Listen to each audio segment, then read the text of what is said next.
Good morning दोस्तों, online platform ages teaching centre पर आपका स्वागत है। मैं ए.के. शर्मा आप लोग के लिए क्लास 12 का chapter number 2 history chapter number 2 लेके आ रहे हैं, राजा, किसान और नगर।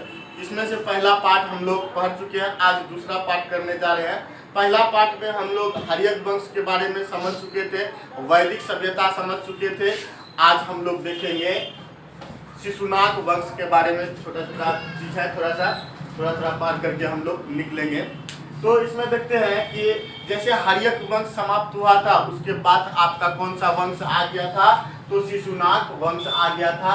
शिशुनाग वंश आपका चला था 412 बीसी से लेकर के 345 बीसी तक शिशुनाग वंश चला था। शिशुनाग वंश का संस्थापक कौन था? खुद वही था, शिशुनाग ही था। उसका संस्थापक कौन था?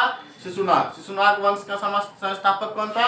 शिशुनाग ही था। और इसने अपनी राजधानी को कहाँ बनाया था? तो इसने अपनी राजधानी को वैशाली बनाया था। कहाँ बनाया था? वैशाली बनाया था। इसके बाद शिशुनाग वंश में दूसरा शासक आता है, कौन? कालाशोक। क्या नाम है? कालाशोक। कालाशोक का शासन काल चलता है 394 बीसी से लेकर के 66 बीसी तक का कार्य इसका कालाशोक का चलता है। इसमें देखते हैं इनकी राजधानी अपने पाटलिपुत्र स्थापित किया था। द्वितीय बौद्ध संगति भी आपका कालाशोक के शासन काल में हुआ था 383 बीसी को। कहाँ पे हुआ था? वैशाली नामक जगह पे हुआ था। पहला हुआ था बौद्ध संगति 483, दूसरा बौद्ध संगति हुआ था 383 और तीसरा बौद्ध संगति हुआ था 255, 50 से लेकर 55 के बीच में हुआ था। और चौथा बौद्ध संगति हुआ था प्रथम एडी कनिष्क के शासन काल में, जिसमें से कालाशोक का काल का है आपका तीसरा बौद्ध संगति। 4 बौद्ध संगति हुआ था, पहला, दूसरा, तीसरा, चौथा। गौतम बुद्ध में हम लोग पढ़ेंगे बौद्ध संगति को, हम लोग सारा चीज पढ़ेंगे वहाँ पे। लेकिन आज हम लोग सिर्फ कालाशोक के बारे में समझते हैं कि चौथा बौद्ध संगति किसके साथ कहते हैं कि कहाँ गए थी। दूसरा बौद्ध संगति कालाशोक के शासनकाल में ही हुआ था। कब? 383 बीसी में वैशाली नामक जगह पे हुआ था। उसके बाद वाला शासक आता है शिशुनाग वंश में नंदी वर्धन, और उसके चौथा शासक बना था महानंदी। कौन बना था? महानंदी। इस प्रकार से हम लोग देखे थे शिशुनाग वंश का लगभग 4 शासक हुए। 4 शासक मिल करके आपका इतना से इतना तक जो है ना शासन करने में सक्षम रहा। ये रहा शिशुनाग वंश का। उसके बाद आ जाता है महानंदी जो है शिशुनाग का अंतिम शासक था, उसी ने स्थापना किया था नंद वंश का। कौन किया था? महानंदी ने ही किया। कौन सा वंश का स्थापना किया था? नंदी वंश या नंद वंश भी इसको हम लोग कह सकते हैं, जिसका काल रहा आपका 344 से लेकर के 321 बीसी तक रहा था। इसका संस्थापक कौन था? महापद्म नंद। इसका संस्थापक कौन था? महापद्म नंद। नंद वंश का संस्थापक, क्वेश्चन पूछता है डायरेक्टेड कि नंद वंश का संस्थापक कौन था? तो महापद्म नंद, याद रखिएगा, महापद्म नंद। बैक ऑब्जेक्टिव पूछ लेता, नंद वंश का संस्थापक कौन है? महापद्म नंद। और इस वंश का अंतिम शासक हुआ घनानंद। इस वंश का अंतिम शासक कौन हुआ? घनानंद। थोड़ा सा इसके बारे में थोड़ा सा कहानी समझिएगा।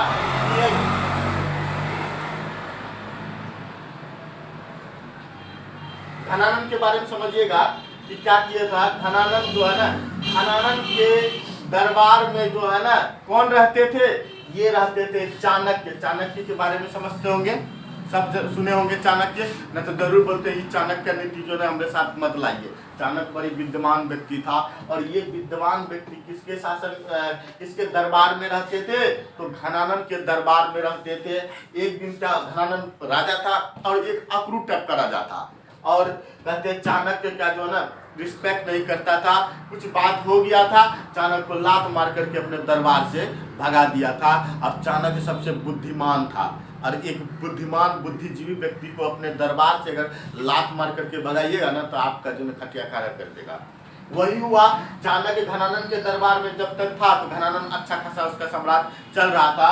उसी कारण वैसे कहते चाणक्य को अपने दरबार से लात मार करके भगा दिया था घनानंद। और चाणक्य ने प्रतिज्ञा कर लिया था कि तुमको जो है ना विनाश करके हम छोड़ेंगे।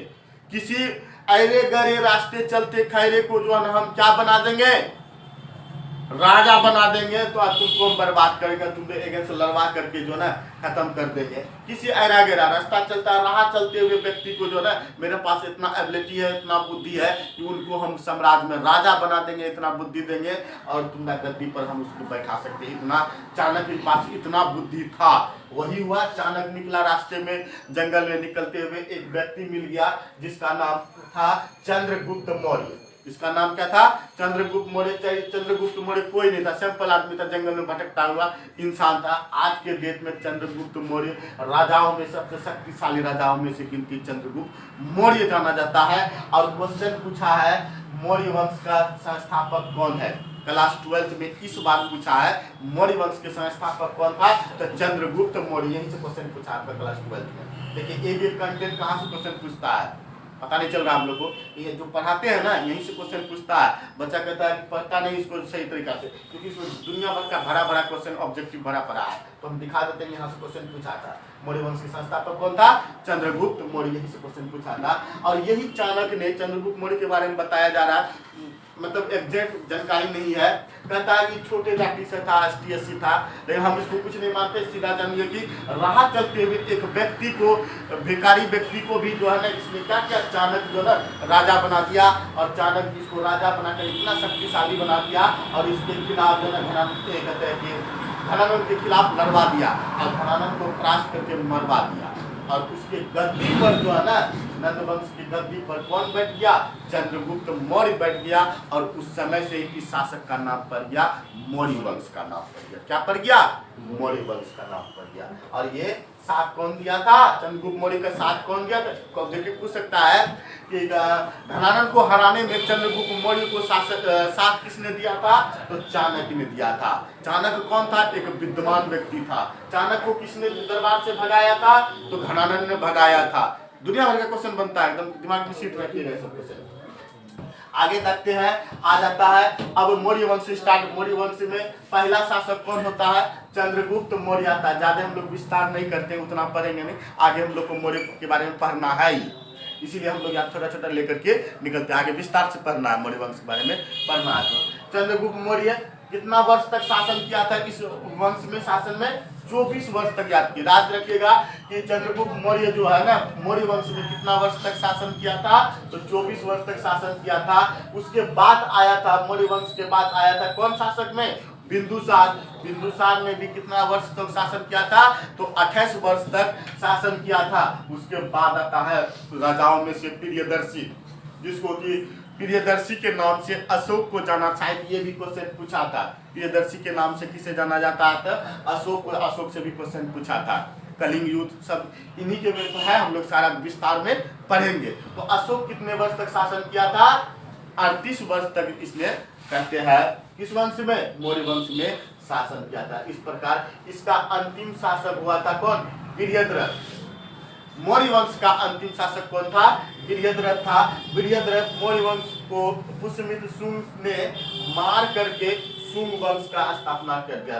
वीर्यद्रथ, अब देखिए जब शासन जो है ना अंतिम जो राजा बनते हैं शासन का तो कमजोर पड़ जाता है।